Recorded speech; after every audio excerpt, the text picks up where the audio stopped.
I'm a 9/11 victims family member. I met you in October 2001. Sabrina? Sabrina? You came for Lieutenant Robert F. Wallace. Of course. I have a question for you. Yeah. You reported to Peter Jennings that on 9/11 that the World Trade, the towers were going to collapse. And, excuse me, no steel structure in history has ever collapsed due to a fire. How come the people in the buildings weren't notified? And who else knew about this? And how do you sleep at night?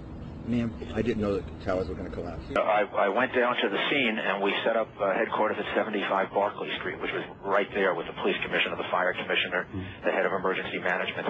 And we were operating out of there when we were told that the World Trade Center was going to collapse. And also, no. You said out of Peter Jennings on ABC and video, also, you indeed said that the towers, you were notified the towers were going to collapse while you were in some, not sure exactly where you were. I went down to the scene and we set up headquarters at 75 Barclay Street, which was right there with the police commissioner, the fire commissioner. Prior to, but you said it on ABC video with Peter Jennings in an interview that you were aware that the towers were going to collapse in advance. We'd like to know who told you the towers were going to collapse in advance, sir? And also we'd like to know who else you told. Well, the fact is that I didn't realize the towers would collapse. I never realized that.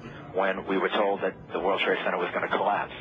If I can complete the sentence, if you give me the courtesy to complete the sentence, our understanding was that over a long period of time, the way other buildings collapse, the towers could collapse, meaning over a 7, 8, 9, 10-hour period. No one that I knew of had any idea that they would implode. That was a complete surprise. Thank you. Thank you all. Do you have any comments about World Trade Center number 7?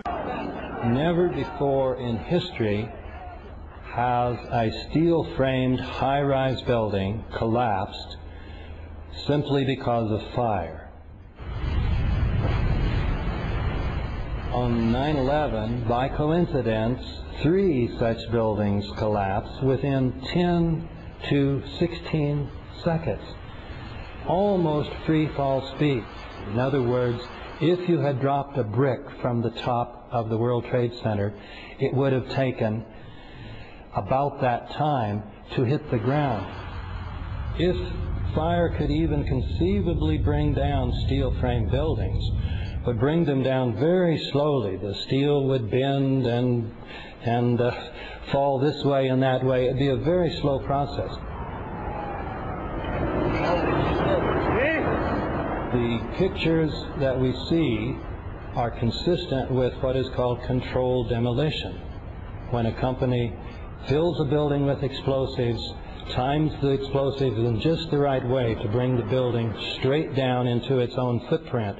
And that's what we see with all 3 buildings.